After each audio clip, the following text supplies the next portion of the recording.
On our morning show today, we are spotlighting more of the ambassadors for this year's Greater Richland Area Cancer Elimination Walk, which is coming up August 14th. And we have another ambassador in the studio with us today, Lila "Babe" Kraska. How are you? I'm doing good, thank you. Wonderful. Great to have you in the studio. We're going to ask you to tell us a little bit about yourself. The first thing I'm curious about the nickname or your name, Babe. I've had Babe since I was probably a baby. It's been forever.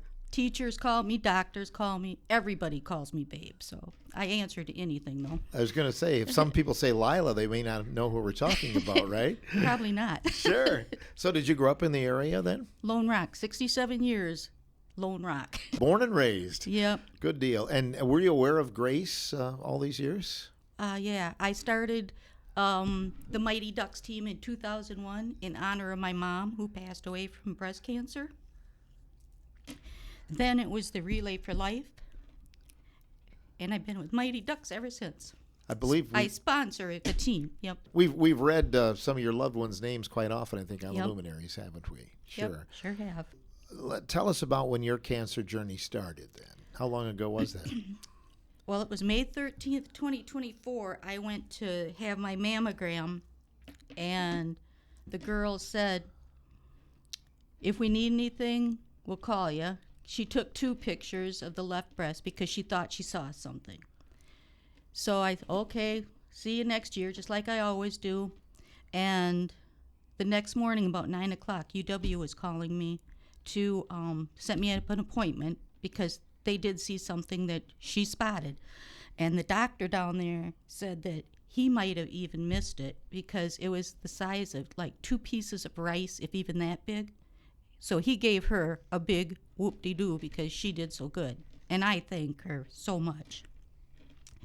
And then I had to have a mammogram and a diagnostic mammogram and ultrasound on the 31st of May. And June 7th, I had another mammogram and a biopsy. And they set up to have me go in on June 21st to talk to them about it. My husband, my daughter-in-law, Teresa Goplin, went with me because more than your ears are better. If you have 2 or more go, take them because you won't remember what they said. Because you're kind of in a fog then, in other words. Yeah. Yeah. And, well, June 11th is when Grace was having you had to get your T-shirt order in. And that morning I went in and looked on my chart, and it said that I did have cancer. So I put my name of a bunch of my family members and friends and stuff on the back of my shirt. This time I had to put my name on it, which wasn't good. No. And it runs in your family, My unfortunately. mother had breast cancer. My father had colon cancer. I had a genetic testing done, and I had a mutant gene. It was CHEK2.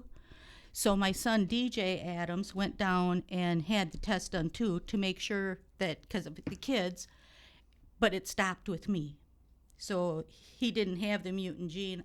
It ended right with me. I don't know if my sisters, what theirs did, because they did and had it, too, but I don't remember if they were diagnosed with it or not.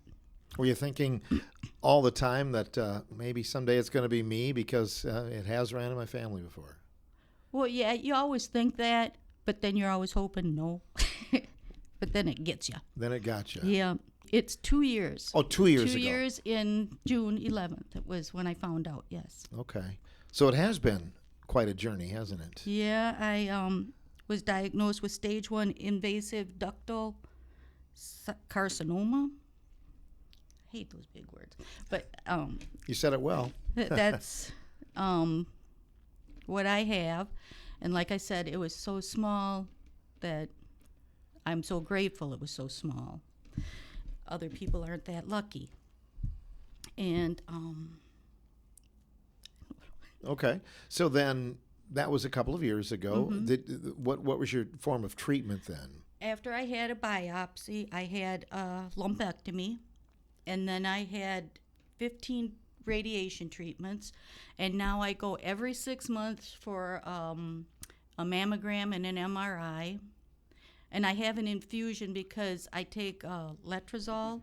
It's to help battle so you don't get the cancer. And that takes away your calcium and stuff. So I go down and have an infusion every 6 months. And I think I only have 3 more of those to go, luckily. I don't like those either. When you got the call about being an ambassador, did you really jump at the chance, or did you have to think about it a little bit? I said yes right away. Well, I told June I'd have to let her know, but I was right away going to do it. My daughter-in-law, Teresa Goplin, put in my name last year for it, but they had so many that I was one of the newer ones, so they just waited. And I'm very honored to do that because I want people to know that just because you have it, don't mean you give up hope. Right. You're a good case in point for that, aren't you? Think about all the things that you've been seeing and doing here over the course of the last couple of years and beyond. What are some of your interests? Oh, I bowl and fish, and I'm with the Lone Rock Auxiliary.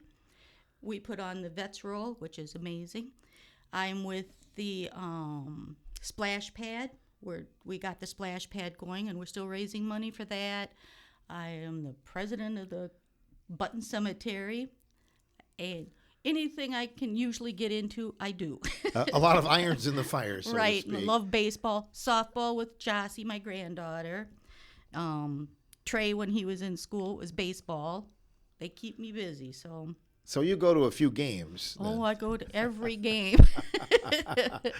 But I'm guessing it makes you more grateful, doesn't it? It does. I wouldn't miss their game. Well, I'm missing one tonight, but I'm going to the Mallards tonight. Oh, okay. That's a lot of fun. Yeah, so I appreciate my family. They've been there for me.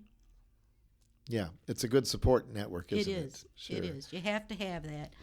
And I don't know, you just never know when it's going to hit you. And one thing I want people to know is do not go on Google. It's the worst thing you can do. Because when I went on it, it said, you have 5 to 7 years. That's not going to happen. I'm going to be here forever. I think that's a good point for anything that you have that you think is an ailment. Yep. It does kind of tend to scare you sometimes, It does. doesn't it? It's terrible. Listen to your doctors. They know what they're doing. Google doesn't. Sure. So the prognosis, it sounds like, is good for you. It is.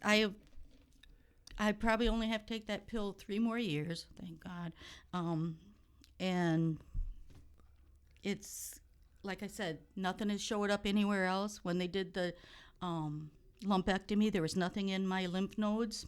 It was just those 2 little spots that girl saw. So, and I want to re-thank her if she knows who she is, because I can't remember names. And all the ones down at the university, they were all my angels on earth. Couldn't have got through it without them. Right. Had you just said, well, or gone with what the doctor said and just went home, things might have been a little different. Right. If she wouldn't have spotted that, I would probably have waited till the next year, and who knows how far it would have got by then. It might have been too late, And it doesn't discriminate against anybody. It'll go against children, adults. Your race doesn't matter. Your sex doesn't matter. Nothing matters to it.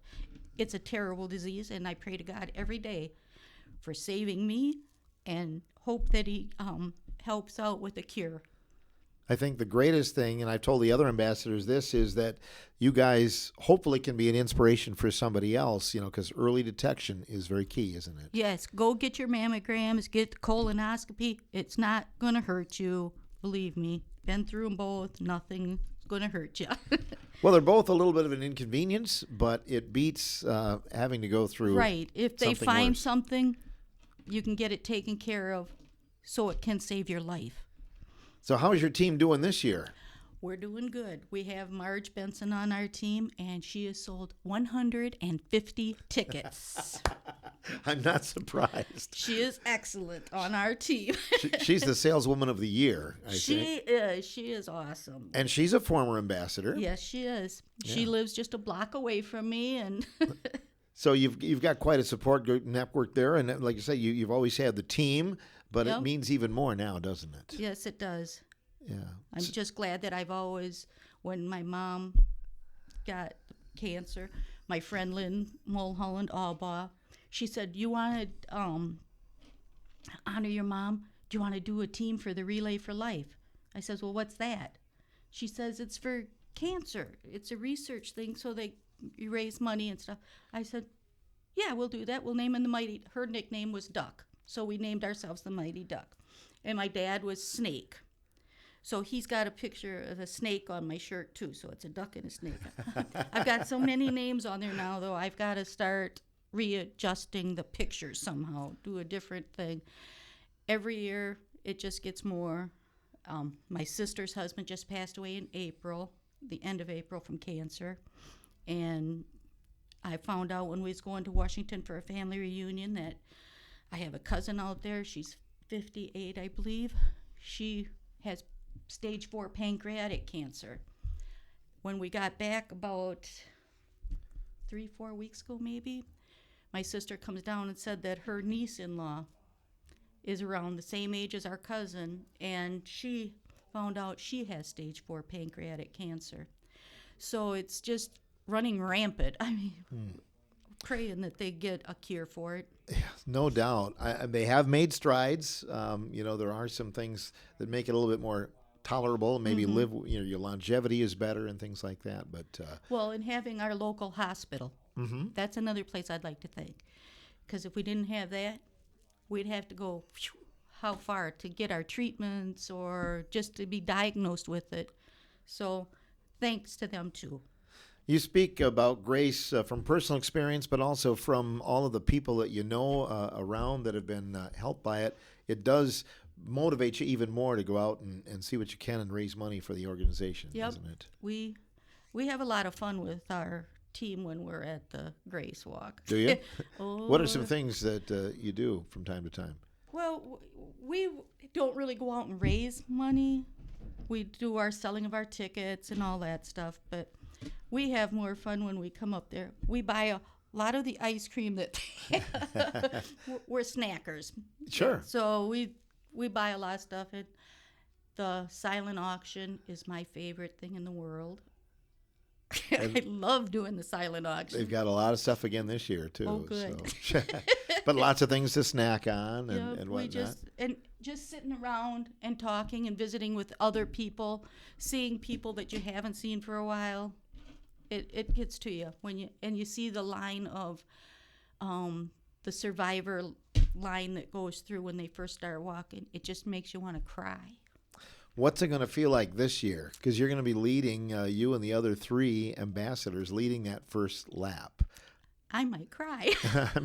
And you'd be all right doing that. So, but you're right. It's very poignant because there's so many people that you see that maybe didn't even know they had cancer, and here they are out among the crowd. I had a friend that I worked with years ago. She told me, she goes, "Babe, I just don't understand. You come in here telling me all the time, all of these people you know with cancer." She goes, "You know what? I don't know anybody." I said, "What? You don't know anybody that's had cancer?" "No." Well, it was a month or 2 later, she come in and she was crying. I said, "What's the matter?" She goes, "I know somebody. Her son-in-law had a brain tumor the size of a baseball." Oh, my goodness. And then, I don't know if it was a year or 2 later, she ended up with lung cancer. They had to take a lung. She didn't survive. How quickly life can change, right? It's like you didn't know anybody, but then your son-in-law, and then you. So nobody is not anybody can get it, Right. You know, and it's sad. Yeah, you might think that you're immune because you have no family history, but that can change quickly. Yep. Yeah. Your team has been very supportive buying luminaries over the years because yes. I've read, or been among the readers all these years for the luminary ceremony, and a lot of the people you've mentioned here today, Yeah, I've read their names. We've got a lot more this year, unfortunately. I mean, it's good for the grace, but it's not good for the families. Yeah. And like we always say, the bad news is cancer, the good news is grace. Yeah. Yeah, Ron Fruit coined that term quite Yes, some he time did. ago. Anything else you'd like to add today? No, just everybody come to Grace, the Walk with Grace if you can, and get your mammograms and your colonoscopies. And come up and shake your hand and give you a hug or whatever at Grace, right? Right. Yeah. Even though I'm not a hugger. Well, bump fists or something. Yeah. Okay. Well, thank you so much for stepping forward and being a leader and being an ambassador this year. Thank you for having me. I'm very honored. Good to have you in the studio with us. Babe Kraska joining us, one of this year's Grace Ambassadors on WRCO's Morning Show.